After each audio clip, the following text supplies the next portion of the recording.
আসসালামু আলাইকুম। আশা করি সবাই ভালো আছেন। আমিও ভালো আছি। অনেকেই কল দিয়ে বলেন যে ভাই আমার ফ্লোরে নেট করা প্লাস্টার করে নেট করা রয়েছে, এতে কি টাইলস করা যাবে? হ্যাঁ, অবশ্যই টাইলস করা যাবে। সো দেখেন, প্লাস্টার করা নেট করা, এটা আমরা সেভিং করে নিছি, সুন্দরভাবে সেভিং করে নিছি। এটা চাইলে আপনি চটায়ও দিতে পারেন, কিন্তু সেভিং করলেও চলে। সেভিং করায় আমরা টাইলসটা শুরু করব। সেভিং করার পর টাইলস লাগানোর আগে আমরা সিমেন্ট দিয়ে গোলা বানায় নেব। গোলাটা ফ্লোরে ঢালে দেওয়ার পর সেখানে বালু দিয়ে টাইলস লাগানো শুরু করছি। এভাবে যদি টাইলস লাগান আপনারা, অবশ্যই 100% সুন্দর হবে এবং টেকসই হবে। এই রুমটা 12x12। যে টাইলসটা লাগাচ্ছি এটা 24x24 আলেকজান্ডার এক্স সিরামিক্সের টাইলস। টাইলসটা অনেক সুন্দর এবং নতুন আপডেট আসছে। টাইলসে কাজ করেও মজা, দেখতে অনেক সুন্দর।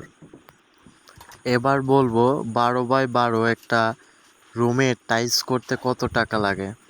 এই টাইলসটা আলেকজান্ডার 24x24। এই টাইলসটা কেনা পড়ছে 99 টাকা স্কোয়ার ফিট।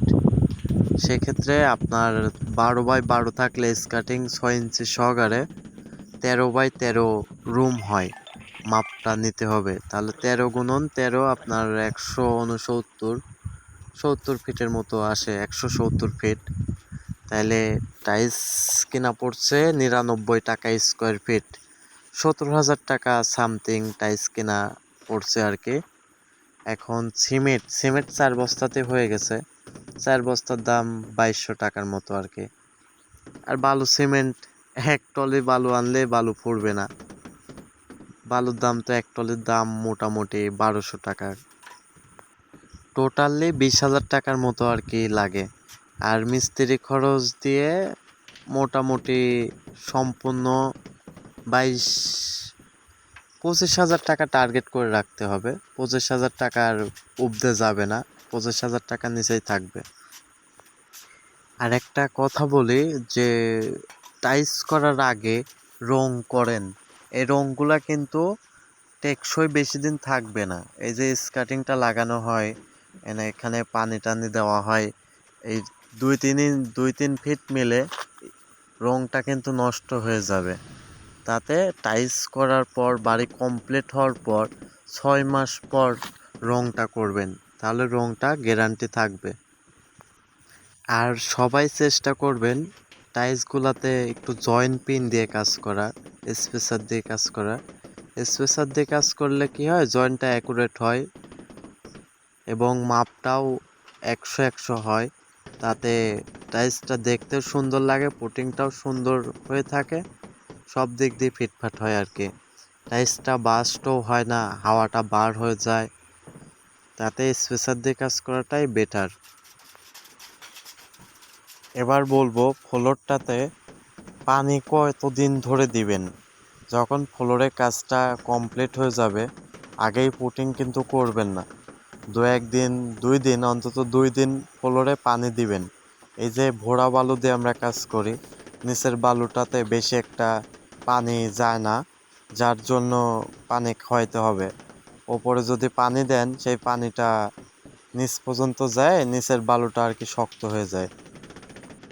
আর যদি পানি না খাওয়ান, সঙ্গে সঙ্গে পুটিং করে ফেলেন, তাহলে কিন্তু নিচের বালুটা শক্ত হবে না, নিচের বালু ভুসভুসে থাকবে। অল্প দিনে সেই বালুটা উঠে চলে যাবে, টাইলসটা দাবে যাবে, টাইলসটা দাববে, উঠবে, অনেক সমস্যা দেখাবে। সেই ক্ষেত্রে আমরা 2-1 দিন পরই পুটিং করি। আপনারাও চেষ্টা করবেন 2-1 দিন পর পুটিং করার। আবার অনেকেই প্রশ্ন করে যে ভাই সোলিং পাড়ার পর কি টাইলস লাগানো যায়? অনেকেই কল দিয়ে বলে যে ভাই আমি তো ফ্লোরে ঢালাই দেই নেই, সোলিং পাড়া, সোলিংয়ের ওপরে টাইলস লাগাইতে চাই। হ্যাঁ, আপনারা চাইলে সোলিংয়ের পরও টাইলস লাগাইতে পারেন, কিন্তু সোলিংয়ের পরে কিন্তু টাইলসটা বেশি দিন টেকসই হবে না ভাই। কারণ সোলিংটা পাড়া থাকে, নিচে ভরাট বালু দিয়ে সোলিংটা পাড়া হয়।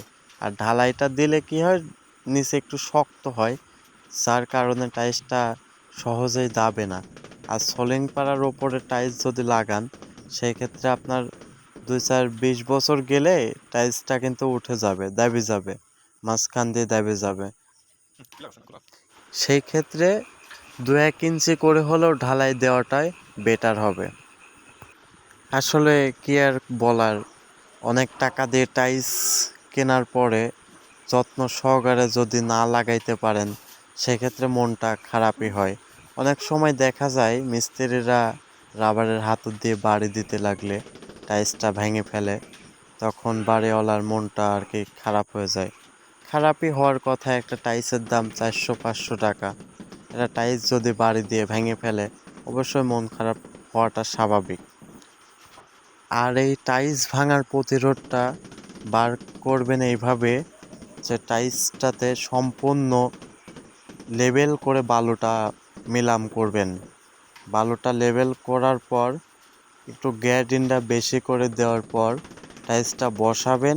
আস্তে আস্তে, প্রথমত আস্তে আস্তে বাড়ি দিবেন, বাড়ি দিয়ে সব দিকে বালু পাওয়ায় নেবেন। যখন বালুটা সব দিকে পাবে, তখন একটু জোরে প্রেসার দিয়ে বাড়ি দিলেও টাইলসটা ভাঙবে না। আর যদি এক সাইডে বালু পায়, এক সাইডে ফাঁসা থাকে, সেক্ষেত্রে কিন্তু টাইলসটা ফট করে ভেঙে যেতে পারে। মিস্ত্রি ভাইরা যত্ন সহকারে চেষ্টা করবেন টাইলসটা ফিটিং করা, যাতে বাড়িওয়ালার 2 টাকা ক্ষতি না হয়। আজকের এই পর্যন্তই। আর ভিডিওটা কেমন লাগছে অবশ্যই কমেন্টে জানাবেন।